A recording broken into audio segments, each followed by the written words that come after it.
नमस्ते दोस्तों, स्वागत है आपका पर्सनल पैसा में। आज मैं आपको बताने जा रहा हूं कि फ्लिपकार्ट से पर्सनल लोन कैसे लिया जाता है। अगर आप एक फ्लिपकार्ट यूज़र हैं और अचानक पैसों की ज़रूरत पड़ जाए, तो फ्लिपकार्ट पर्सनल लोन आपके काम आ सकता है। इस वीडियो में आपको स्टेप बाय स्टेप पूरी प्रक्रिया समझाऊंगा।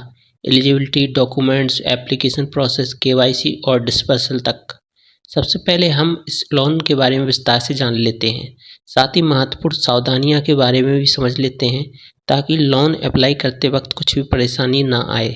इसके लिए सबसे पहले आपको अपने मोबाइल में गूगल क्रोम ब्राउज़र या जो भी आपके मोबाइल में ब्राउज़र हो उसको ओपन कर लेना है और सर्च बार में लिखना है personalpaisa.com।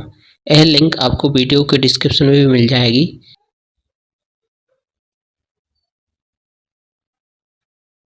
इसके बाद आप पर्सनल पैसा के होम पेज पर आ जाएंगे, जहां पर आपको विभिन्न पोस्ट मिलेगी, जिनको आप स्क्रॉल करके नीचे आएंगे और सर्च बार में टाइप करेंगे फ्लिपकार्ट पर्सनल लोन। जिसके बाद आपको फ्लिपकार्ट से लोन कैसे लें यह पोस्ट दिखेगी। कहीं से भी लोन लेने के पहले उसके बारे में सभी जानकारी जान लेना अति आवश्यक होता है, और इस पोस्ट में आपको फ्लिपकार्ट पर्सनल लोन के बारे में सभी जानकारी एक ही पेज पर मिल जाएगी।